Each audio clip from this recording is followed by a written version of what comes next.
Staan jy in die pad van jou sukses? Ek is Pieter.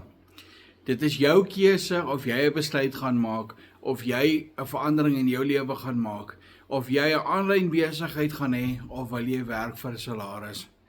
Ek sê nie jy moet jou werk los nie, maar jy kan dit gebruik as 'n sideline en begin daarmee.